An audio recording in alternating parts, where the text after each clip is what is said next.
کہتے ہیں حضرت معاویہ رضی اللہ تعالیٰ عنہ کا جو نام ہے معاویہ، اس کا معنی ہے آواز کرنے والی سگے مادہ، یعنی جو کتیا بھونکتی ہے اس کو معاویہ کہتے ہیں۔ تو دیکھو ان کا نام کتنا گندا ہے، الیاذ باللہ۔ جواب نمبر 1، پہلی بات یہ سمجھیں کہ معاویہ پر اگر الف لام ہو تو اس کا معنی بھونکنے والی کتیا، اور اگر اس پر الف نام نہ ہو تو اس کا معنی ندا دینے والا منادی ہے۔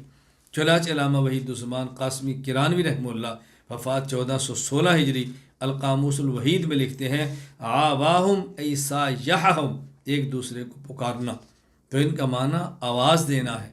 حضرت معاویہ رضی اللہ تعالیٰ عنہ نے امت کو دین کا منادی بن کے دین کی آواز دی ہے، اور دشمنان دین کو پیغمبر صلی اللہ علیہ وسلم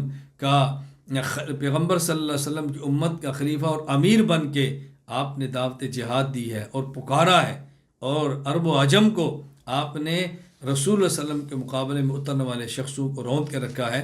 حضرت معاویہ کے نام کے اس پہلو کو ذہن میں رکھیں۔ جواب نمبر 2، دیکھیں جب کوئی لفظ کسی کا علم اور نام بن جائے، اب یہ نہیں دیکھتے کہ اس کا لغوی معنی کیا تھا، بلکہ اب یہ دیکھتے ہیں کہ یہ کس شخص کا نام ہے۔ چنانچہ صحیح مسلم میں حدیث موجود ہے جس میں حضرت اویس قرنی کا تذکرہ موجود ہے۔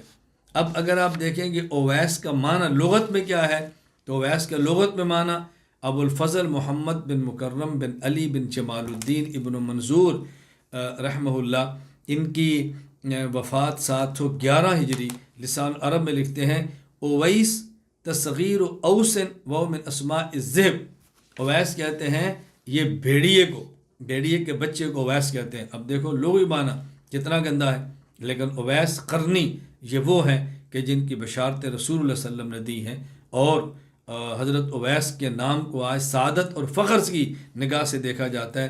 چنانچہ صحیح مسلم میں حدیث موجود ہے، اسیر بن جابر رضی اللہ عنہ فرماتے ہیں ان اہل الکوفۃ وفدوا الی عمر وفیہم رجل ممن کان یسخر باویس، حضرت عمر کی خدمت میں اہل کوفہ کا ایک وفد آیا، اور اس کے اندر ایک ایسا شخص بھی تھے جو حضرت اویس کے بارے میں اچھی رائے نہیں رکھتے، مذاق کرتے تھے۔ فقال عمر رحمہ اللہ هل ها هنا احد من القرنیین، کیا یہاں کوئی قبیلہ قرن کا شخص بھی ہے؟ فجاء ذلک الرجل، وہ شخص آیا اور کہا حضرت عمر ان رسول اللہ، فجاء ذلک الرجل، وہ شخص آیا، فقال عمر، حضرت عمر رضی اللہ تعالی عنہ فرمانے لگے ان رسول اللہ قد قال ان رجلا یاتیکم من الیمن یقال له اویس لا يدعو بالیمن غیر ام له قد کان بی بیاض فدعا اللہ فاذهبه عنه الا موز الدینار او الدرہم فمن لقی منکم فلیستغفر لکم۔ فرمایا کہ رسول اللہ صلی اللہ علیہ وسلم بتایا تھا کہ ایک شخص یمن کے اندر ایسا ہے کہ جس کا نام اویس ہے، اور اس نے اپنی ماں کی وجہ سے اس نے یمن کو نہیں چھوڑا، برس کی ان کو تکلیف بھی تھی، اور رسول اللہ صلی اللہ علیہ وسلم فرمایا فمن لقی منکم فلیستغفر لکم، جو میں سے اس کو ملے تو اس سے دعا کروائے، اللہ اکبر، اس سے مغفرت کی دعا کرائے۔ اب دیکھیں نام کیا ہے، اور اب نام کس شخص کا ہے، تو یہ نہیں دیکھتے کہ اس کا معنی لغوی کیا تھا۔ تو جب کوئی لفظ کسی کا نام بن جائے تو پھر اس کے معنی لغوی کو نہیں دیکھا جاتا، بلکہ پھر مسمى کو دیکھا جاتا۔ جواب نمبر 3، دیکھیں رسول اکرم صلی اللہ علیہ وسلم کی مبارک عادت یہ تھی کہ آپ کے سامنے اگر کوئی شخص آتا جس کا نام ایسا ہوتا کہ جس کا معنی مناسب نہیں تھا، تو آپ اس کے نام کو بدل دیا کرتے تھے۔ اگر حضرت معاویہ رضی اللہ تعالیٰ کا معنی مناسب نہ ہوتا تو رسول اکرم صلی اللہ علیہ وسلم ان کے نام کو بدل دیتے۔ چنانچہ ہمارے پاس ایسی روایات موجود ہیں کہ آپ نے نام بدلا ہے۔ مثلا ایک خاتون نام کیا ہے، عاصیہ، عین الف صاد، عاصیہ کا معنی نافرمان ہے، آپ نے ان کا نام جمیلہ رکھ دیا، اچھی عورت۔ اسی طرح ایک شخص کا نام ہے اسرم، صاد کے ساتھ، کاٹنے والا، اس کا نام آپ نے زرہ رکھ دیا، کھیتی باڑی کرنے والا، تو آپ نے نام تبدیل کیا۔ چنانچہ ابو داؤد میں روایات موجود ہے۔ ابن عمر رضی اللہ تعالیٰ عنہ فرماتے ہیں ان رسول اللہ صلی اللہ علیہ وسلم غیر اسم عاصیہ وقال انت جمیلہ، آپ نے عاصیہ کا نام بدل کر جمیلہ رکھ دیا۔ سنن ابی داؤد حدیث نمبر 4952۔ اسی طرح سنن ابی داؤد کے اندر حدیث موجود ہے، اسامہ بن اخدری رضی اللہ عنہ فرماتے ہیں ان رجلا یقال له اسرم، ایک شخص جس کا نام اسرم تھا، کان فی النفر الذین اتوا رسول اللہ صلی اللہ علیہ وسلم، یہ ایک وفد کے ساتھ نبی پاک صلی اللہ علیہ وسلم خدمت کے اندر آئے تو فقال رسول اللہ مسمو قال انا اسرم قال بل انت زرع، پوچھا آپ کا نام کیا ہے؟ کہا جی میرا نام اسرم ہے، تو رسول اللہ صلی اللہ علیہ وسلم نے اسرا کے نام کو بدل کر زرع رکھ دیا، جس کا معنی کھیتی لگانے والا۔ تو دیکھیں نبی پاک صلی اللہ علیہ وسلم نام کو تبدیل فرما دیا تھا۔ اچھا، اور یہ بھی ذہن میں رکھیں کہ معاویہ نام کے صحابہ کرام میں کئی شخص تھے، بلکہ علامہ سید مرتضیٰ حسین بلگرامی رحمہ اللہ وفات 1205 ہجری تاج العروس من جواہر القاموس میں لکھتے ہیں والمسمى بمعاویۃ سواہ من الصحابہ 17 رجلا، حضرت امیر المومنین معاویہ رضی اللہ تعالیٰ عنہ کے علاوہ صحابہ کرام میں 17 شخص ایسے تھے کہ جن کا نام معاویہ تھا۔ تو صرف حضرت معاویہ تنہا ایک نہیں تھے، بلکہ 18 اشخاص ایسے موجود ہیں جو رسول اللہ علیہ وسلم کے صحابہ ہیں اور وہ ان کا نام معاویہ ہے۔ اس لیے اعتراض بالکل بجا ہے، جس کا حقیقت کے ساتھ کوئی تعلق نہیں۔ حضرت معاویہ رضی اللہ تعالیٰ عنہ پر دوسرا اعتراض کیا ہے؟ کہتے ہیں حضرت امام نسائی رحمہ اللہ یہ کہا کرتے کہ معاویہ رضی اللہ تعالیٰ عنہ کی کوئی فضیلت نہیں ہے اور ان کی فضیلت پر کوئی حدیث موجود نہیں ہے، لہذا اس کے لیے ایک واقعہ پیش کیا جاتا ہے۔ وہ امام ابو عبداللہ محمد بن عبداللہ بن محمد المعروف امام حاکم رحمہ اللہ وفات 405 ہجری، معرفت و علوم الحدیث للحاکم، اس کے اندر موجود ہے۔ واقعہ کیا ہے؟ کہتے ہیں کہ فحدثنی محمد بن اسحاق الاسبہانی قال سمعت مشائخنا، توجہ رکھنا، سمعت مشائخنا، محمد بن اسحاق اسبہانی کہتے ہیں میں نے اپنے مشائخ سے سنا، کیا؟ بمصر، مصر میں، یذکرون ان ابا عبد الرحمن فارق مصر فی آخر عمرہ، کہ ابو عبد الرحمن امام نسائی کی کنیت ہے، یہ مصر کو چھوڑ کر آخری عمر میں دمشق چلے گئے، وخرج الی دمشق چلے گئے، فسئل بها عن معاویہ بن ابی سفیان وما روی فی فضائلہ، ان سے معاویہ رضی اللہ تعالیٰ کے فضائل کے بارے میں پوچھا گیا تو انہوں نے کہا لا یرضى معاویۃ رأسا براس حتی یفسد، کیا معاویہ اس بات پر خوش نہیں ہے کہ ان کا معاملہ برابر سرابر ہو جائے، چہ جائے کہ تم ان کے فضائل تلاش کرو؟ کہتے ہیں فما زالوا يدفعون في خصيتيه حتى اخرج من المسجد ثم حصل الى مکہ ومات بها سنة 300 ومدفون بمکہ، کہتے ہیں لوگوں نے ان کو مارنا شروع کیا حتیٰ کہ ان کے خصیتین پر مسلسل مارتے رہے، ان کو مسجد سے نکالا اور پھر وہ مکہ کی طرف چلے گئے اور وہاں سن 303 ہجری میں یہ مکہ یہ سن 303 ہجری میں مکہ مکرمہ فوت ہوئے اور وہیں دفن۔ یہ واقعہ ہے جس کی بنیاد پر کہا جاتا ہے کہ حضرت امام نسائی رحمۃ اللہ علیہ اس بات کے قائل تھے کہ حضرت معاویہ رضی اللہ تعالیٰ عنہ کی شان میں کوئی لفظ کوئی فضیلت موجود نہیں۔ جواب سے بات فرمائے، پہلی بات یہ ہے اس حدیث میں لفظ ہے سمیت مشائخنا، محمد بن اسحاق کہتے ہیں کہ میں نے اپنے مشائخ سے سنا، یہاں راوی کا نام معلوم نہیں، اس کے حالات معلوم نہیں، یہ مشائخ کون ہیں؟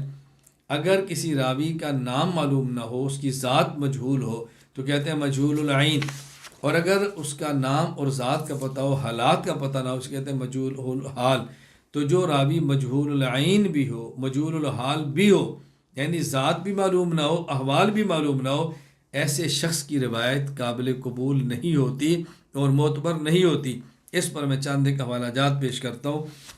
امام ابو بکر احمد بن علی بن ثابت بن احمد بن مہدی وفات رحمہ اللہ وفات 463 ہجری، الکفایہ فی علم الروایہ، یہ فرماتے ہیں لا يقبل خبر من جہلت عینہ وصفتہ لأنہ حینئذ لا سبیل الی معارف عدالتہ، ھذا قول کلہم، کہ وہ شخص جس کی ذات بھی معلوم نہ ہو، جس کے حالات بھی معلوم نہ ہو، اس کی روایت قابل قبول نہیں، کیونکہ پھر اس کی عدالت کا پتہ نہیں چلتا یہ عادل تھا یا کون تھا، اور یہ تمام محدثین کا متفقہ فیصلہ ہے۔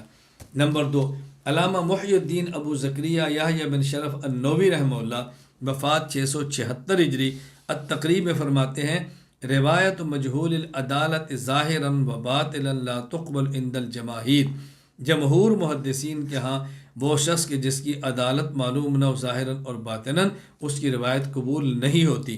نمبر 3، علامہ زین الدین ابو الفرج عبد الرحمن بن احمد بن عبد الرحمن المعروف ابن رجب حنبلی رحمہ اللہ، وفات 795 ہجری۔ یہ امام ترمذی رحمہ اللہ کی علل ترمذی کی شرح میں لکھتے ہیں، وَكَذَلِكَ ظَاهِرُ كَلَامِ الامام احمد ان خبر مجہول الحال لا يصح ولا يحتج به۔ حضرت امام احمد بن حنبل فرماتے ہیں کہ جو شخص مجہول ہو، نہ ہی اس کی روایت درست ہوتی ہے اور نہ ہی اس کی روایت کو بطور دلیل کے پیش کیا جا سکتا ہے۔ تو ایسی روایت حضرت معاویہ کے خلاف پیش کرنا کہ جو اس کا راوی مجہول الذات بھی ہو، مجہول حال بھی ہو، مجہول حال بھی ہو، یہ انصاف کا تقاضا نہیں ہے۔ جواب نمبر 2، حضرت امام نسائی رحمۃ اللہ علیہ کے بارے میں جو روایت اعتراض میں پیش کی جاتی ہے، اس میں لکھا کہ آپ مکہ مکرمہ میں فوت ہوئے، مکہ مکرمہ میں دفن ہوئے، جبکہ حضرت امام نسائی رحمہ اللہ کے مشہور شاگرد اور مؤرخ علامہ ابن یونس المصری رحمہ اللہ وفات 347 ہجری، وہ کہتے ہیں تاریخ ابن یونس میں کہ حضرت امام نسائی کی وفات فلسطین میں ہوئی ہے۔ کہتے ہیں وکان خروج من مصر فی ذی القعدہ سنۃ اثنتین وثلاثمائہ وتوفی بفلسطین یوم الاثنین بثلاث عشرۃ خلت من صفر سنۃ ثلاث وثلاثمائہ، کہ آپ کی 303 ہجری کے اندر وفات ہوئی ہے اور پیر کے دن ہوئی ہے اور فلسطین کے اندر ہوئی ہے، لہٰذا وہ روایت پیش کرنا حضرت امیر معاویہ رضی اللہ عنہ کے خلاف درست نہیں ہے۔ جواب نمبر 3، خود حضرت امام نسائی رحمہ اللہ تعالیٰ سے حضرت امیر المومنین معاویہ رضی اللہ تعالیٰ عنہ کی فضیلت نقل ہے، تو پھر یہ کہنا کہ ان سے وہ کہتے ہیں کہ فضیلت میں حدیث نہیں، کس قدر کذب اور جھوٹ ہے۔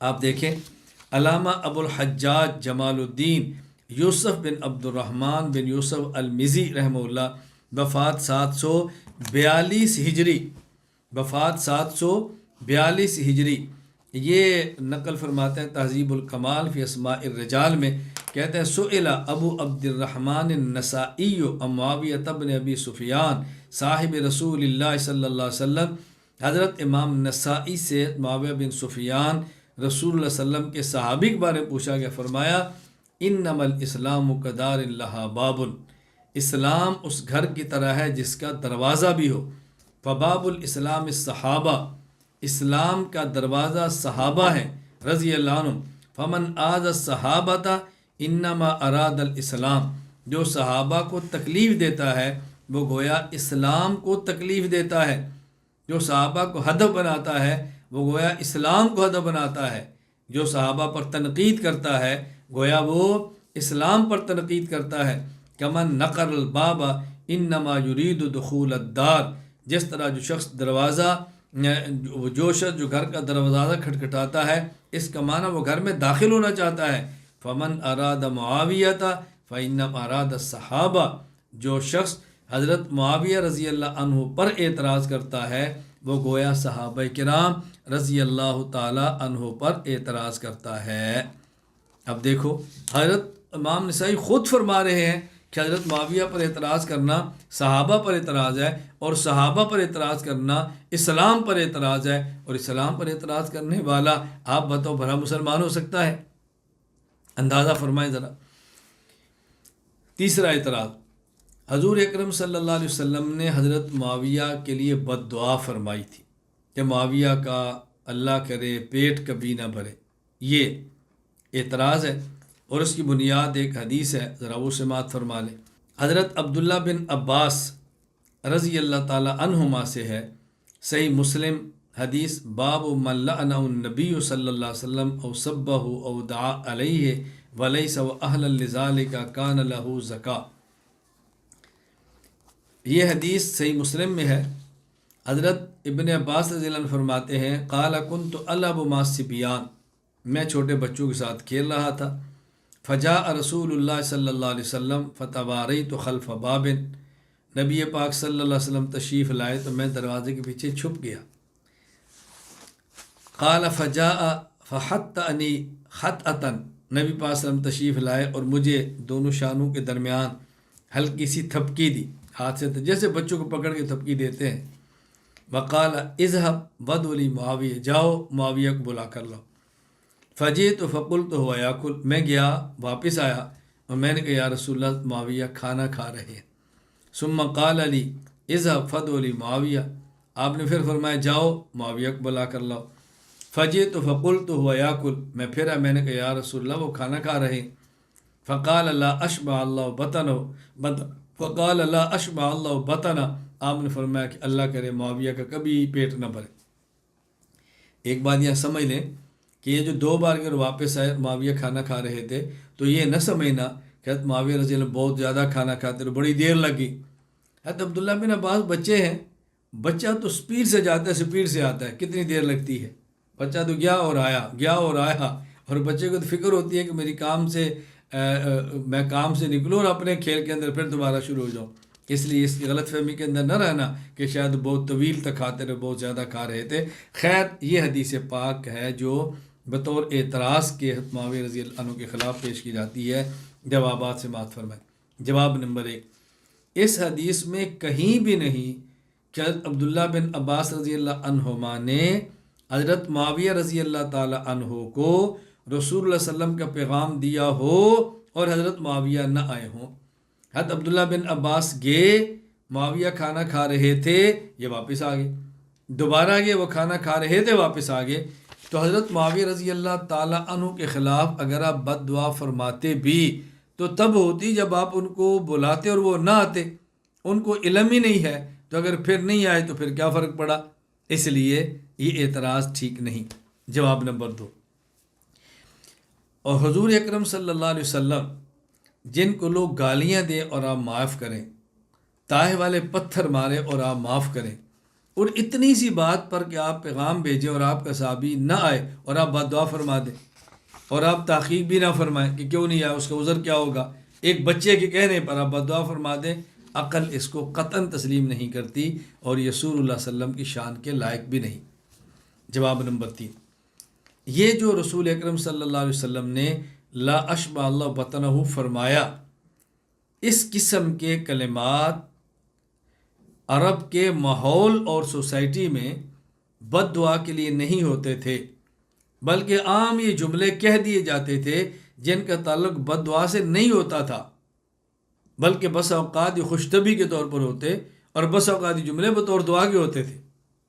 یہ بات سمجھنا۔ شارح بخاری ابو الحسن علی بن خلف بن عبد الملک بن بطال، وفات 449 ہجری، شرح صحیح بخاری میں فرماتے ہیں ہی کلمۃ لا یراد بها الدعاء وانما تستعمل فی المدح کما قالوا للشاعر اذا اجاد قاتلہ اللہ لقد اجاد۔ یہ ایسا کلمہ ہے جس سے بد دعا مراد نہیں، یہ صرف مدح کے لیے استعمال ہوتے ہیں۔ جس طرح کو شاعر بہت زبردست شعر کہے تو عرب کہتے ہیں قاتلہ اللہ، اللہ اس کو مار دے۔ اب یہ بد دعا نہیں ہوتی تھی، کہتے کیا شاعر ہے، کیا اس نے گفتگو کیا ہے، تباہ ہو، اس نے تو تباہ کر کے رکھ دیا ہے۔ اب بتاؤ یہ بد دعا ہو رہی ہے، یہ دعا ہو رہی ہے؟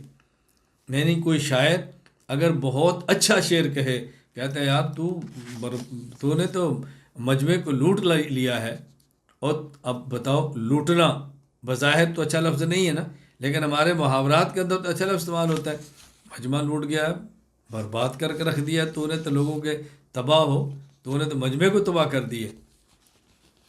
اس طرح یہ جملے کہے جاتے، توجہ رکھنا۔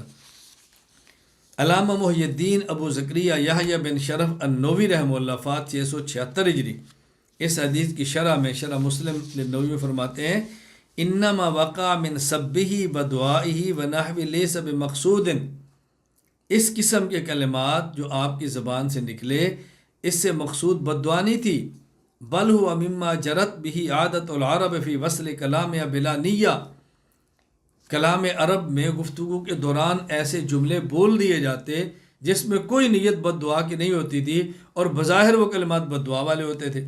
اب اس کی مثالیں دی ہیں، جیسے کہتے ہیں تربت یمینک، تیرا ہاتھ تباہ ہو، مٹی کے اندر ملے، وآخرا، تو بانجھ ہو، وحلقہ، تیرے حلق میں کوئی چیز اٹکے، وفی ھذا الحدیث لا کبرت سنک، آگے حدیث آ رہی ہے لا کبر سنک، تو کبھی بڑا نہ ہو۔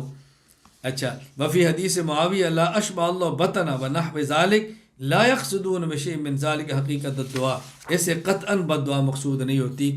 اب اس کی مثالیں میں آپ کو چند ایک احادیث پیش کرتا ہوں تاکہ صرف یہ محاورات عرب نہ رہے بلکہ رسول اکرم صلی اللہ علیہ وسلم کے میں مبارک الفاظ نقل کرتا ہوں، پھر آپ فیصلہ کرنا کہ یہ کلمات آپ بطور بد دعا کے فرماتے تھے۔ مثلا مثال نمبر 1، سنن ابی داؤد حدیث نمبر 332، حضرت ابو ذر رضی اللہ تعالیٰ عنہ فرماتے ہیں اجتماعت غنیمت عند رسول اللہ، نبی پاک صلی اللہ علیہ وسلم پاس بکریوں کا ریوڑ جمع ہوا تو آپ نے فرمایا یا ابا ذر ابدؤ فیہا فبدؤت الی الربث، کہ اس کو ان کو لے جاؤ جنگل کی طرف۔ میں جنگل کی طرف لے گیا، فکانت تصیبنی الجنابہ، تو مجھے جنابت ہو گئی، غسل کی حاجت پیش آ گئی، پانی تھا نہیں۔ فامکث الخمس والستہ، کبھی 5 دن کبھی 6 دن لگ جاتے، پانی نہ ہوتا اور میں غسل نہ کر سکتا۔ فاتیت النبی صلی اللہ علیہ وسلم فقال ابو ذر فسکت، میں آیا، آپ نے فرمایا ابو ذر، میں خاموش رہا، یعنی میں جنابت کی حالت میں تھا، خاموش رہا۔ قال سکلت کا امک ابا ذر لامک الویل، اب بظاہر دیکھو جملے کیسے ہیں، کوئی بد دعا تو نہیں ہو رہی نا، ابو ذر تیری ماں تجھے گم پائے، تیری ماں کے لیے ہلاکت ہو۔ فدعا لی بجاریۃ سودا، آپ نے ایک باندھی کو بلایا، فجاءت بعص فیہ ماء، تو بڑا برتن لائی جس کے اندر پانی تھا، فسترتنی بثوب وسترت بالراحلہ، ایک طرف کجاوا تھا ایک طرف اس نے کپڑا رکھا، تو میں درمیان میں تھا، میں نے غسل کیا۔ فکأنی القیت عنی جبلا، مجھے یوں لگا کہ میں نے پہاڑ اپنے اوپر سے ہٹا دیے۔ پھر آپ نے فرمایا السعید الطیب وضوء المسلم، کہ دیکھو پاک مٹی یہ مسلمان کے لیے پانی کی جگہ پہ پاکی کا کام کرتی ہے، بلو الی 10 سنین، اگرچہ 10 سال تک پانی نہ ملے۔ فاذا وجدت الماء فامسہ جلدک فإن ذلک خیر، جب تمہیں پانی مل جائے تو اس کے بعد تم اس پانی کو استعمال کرو، جب پانی ملے پھر پانی کو استعمال کرو، جب تک پانی نہ ملے تب تک مٹی سے تم طہارت حاصل کرو۔ اب یہ رسول اللہ صلی اللہ علیہ وسلم کے کلمات ہیں، اور آپ قطعاً ابو ذر کو بد دعا نہیں دے رہے، بلکہ لغت عرب کے مطابق، محاورات عرب کے مطابق آپ نے دوران گفتگو جملہ فرمایا جس طرح عربوں کی عادت تھی، جس طرح عربوں کی عادت تھی۔ تو میں نے کہ اس لیے آپ اچھی طرح اس کو ذہن نشین فرما لیں کہ رسول اکرم صلی اللہ علیہ وسلم بس اوقات ایسی بات فرما دیا کرتے تھے اور اسے قطعاً بد دعا مقصود نہیں ہوتی۔ اور یہ بات ہمارے محاورات کے اندر بھی ہے، ہمارے عرف کے اندر بھی ہے، ہمارے یہاں بھی لوگ ایسے جملے کہہ دیتے ہیں جس سے مقصود ہرگز بد دعا نہیں ہوتی، جس سے مقصود ہمارے یہاں بھی بد دعا نہیں ہوتی۔ کبھی آپ کا نہایت قریبی دوست ہو اور وہ کھانا کھا رہا ہو اور آپ کو کھانے کی صلاح نہ مارے تو بس اوقات آپ پیار میں کہہ دیتے ہیں اور تو کھاتا کھاتا مرے، تو کھاتا، اب بد دعا تھوڑی دے رہے ہیں، یہ آپ نے ایک اپنے سوسائٹی کے محاورے کے مطابق جملہ کہہ دیا ہے جس سے کوئی بد دعا دینی مقصود ہی نہیں۔ حضور نے فرمایا معاویہ کو بلا کر لاؤ، کھا رہے ہیں، جاؤ بلا کر لو جی، کھا رہے ہیں۔ آپ فرمایا کہ معاویہ خدا کرے تیرا پیٹ نہ بھرے۔ تو یہ محبت کی بات ہے، قطعاً بد دعا نہیں ہے، اس کو سمجھنے کی کوشش کریں۔ کسی شخص کے کلام کو سمجھنے کے لیے وہاں کا پس منظر اور ماحول سمجھنا ضروری ہے کہ گفتگو کس موقع پر کی جا رہی ہے۔ جواب نمبر 4، اگر بالفرض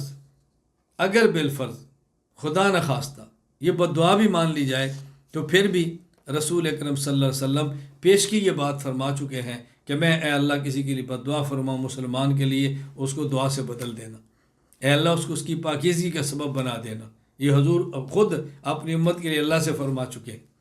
دیکھیں صحیح مسلم میں روایت موجود ہے، حدیث نمبر 6611 کہ حضرت ابو ہریرہ رضی اللہ عنہ فرماتے ہیں رسول اللہ صلی اللہ علیہ وسلم فرمایا اللہم انما انا بشر، اے اللہ میں انسان ہوں، فیما رجل من المسلمین، اے اللہ اگر مسلمانوں میں کسی شخص کو سبب تو ہو، میں سب کہہ دوں، تو برا بلا کہہ دوں، او لعنت ہو، کوئی لعنت کا لفظ کہہ دوں، او جلت تو ہو، میں کسی کو سزا دے دوں، فجعلھا لھا زکاۃ و رحمہ، اے اللہ اس کو اس کے لیے پاکیزگی بنا دے، اے اللہ اس کے لیے تو اس کو رحمت بنا دے۔ اور ایک روایت میں ہے ان فی زکاۃ و اجرا، یا زکاۃ و رحمہ ہے و زکاۃ و اجرا ہے، تو اس کے لیے رحمت ہو اور اس کے لیے ثواب کا سبب۔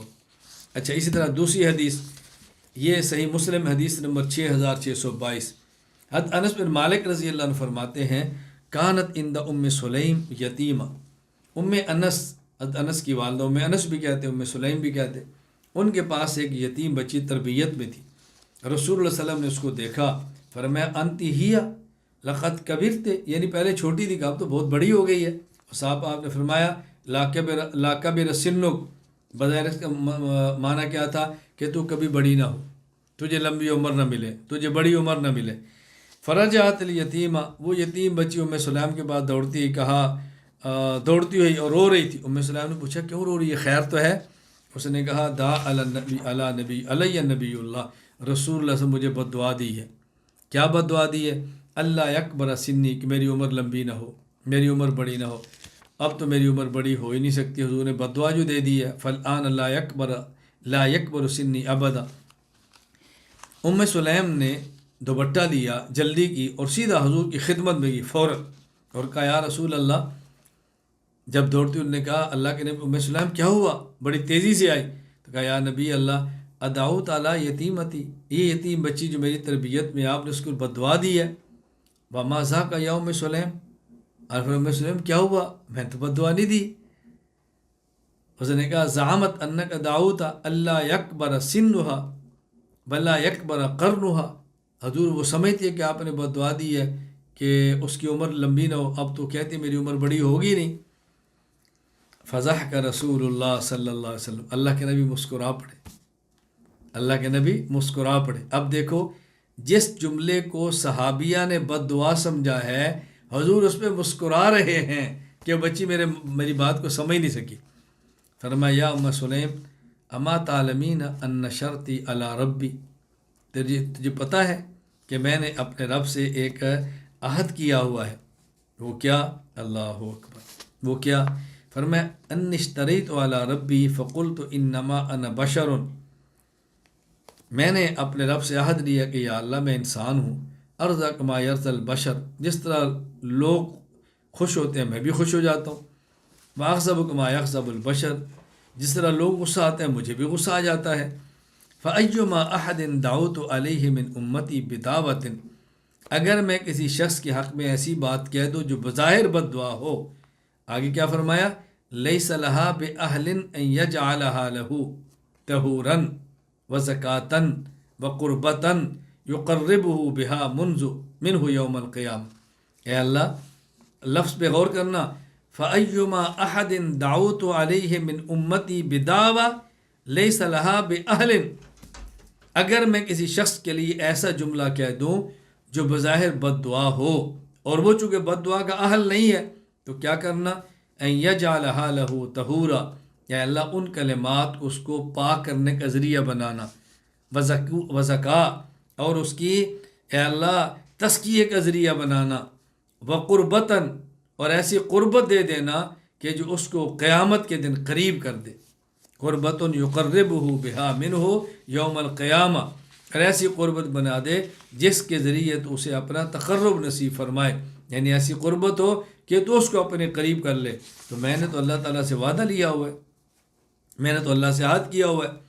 اچھا اب بات سمجھیں، اچھی طرح ذہن نشین فرمائیں۔ حضرت امام مسلم رحمۃ اللہ علیہ اس حدیث کو کس باب کے اندر لائے ہیں؟ امام مسلم لائی اس کو اس باب کے اندر ہے کہ جس سے پتہ چلے کہ حضرت معاویہ رضی اللہ تعالیٰ عنہ کے حق میں بد دعا نہیں تھی۔ کیوں؟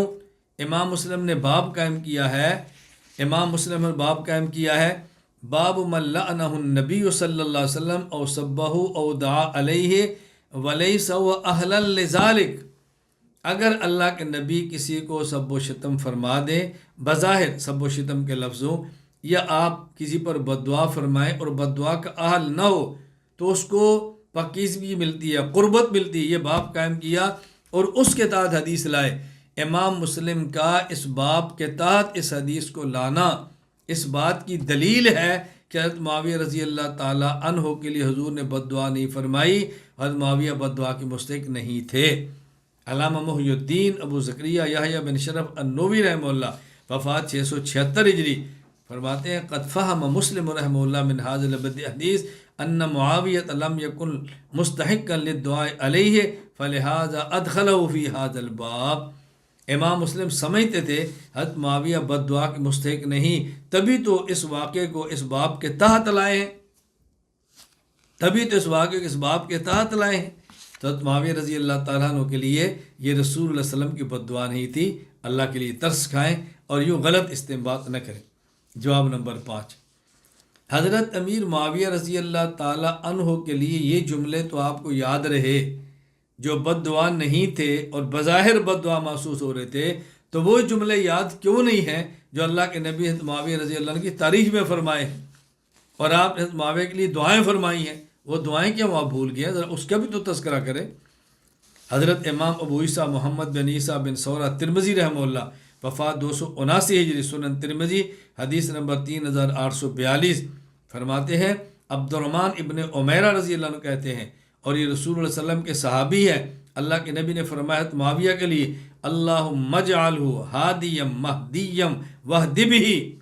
یہ دعائیں کہ وہ آپ کو بھول گئی ہیں؟ اے اللہ معاویہ کو ہدایت دینے والا، ہدایت یافتہ اور ہدایت کا سبب بنا۔ یہ دعائیں کہ آپ کو بھول گئی۔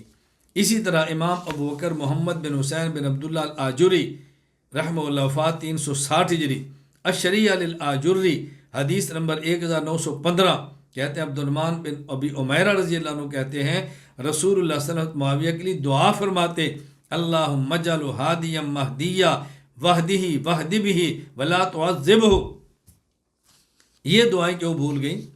حضرت امام ابو القاسم سلیمان بن احمد بن ایوب الشامی الطبرانی رحمہ اللہ، وفات 360 ہجری، المعجم الاوسط الطبرانی میں فرماتے ہیں کہ حضرت امی عائشہ رضی اللہ تعالیٰ عنہ فرماتی ہیں رسول اللہ صلی اللہ علیہ وسلم اپنی بیوی ام حبیبہ کے گھر تھے، دروازے پر دستک آئی، کون ہے؟ معاویہ، فرمایا آنے دو۔ حضرت معاویہ آئے، نبی پاک صلی اللہ علیہ وسلم نے جب آئے تو ان کے کان پر قلم تھا، فرمایا قلم کیوں ہے؟ کہا ما قلم اعددتہ للہ ولرسولہ، میں نے قلم اللہ کے رسول کے لیے رکھا ہے۔ فرمایا جزاک اللہ عن نبی کا خیرہ، اللہ تجھے بہترین بدلہ دے۔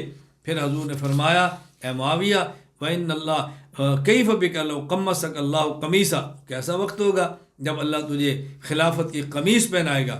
ام حبیبہ نے کہا یا رسول اللہ میرے بھائی کو اللہ خلافت دے گا؟ فرمایا ہاں۔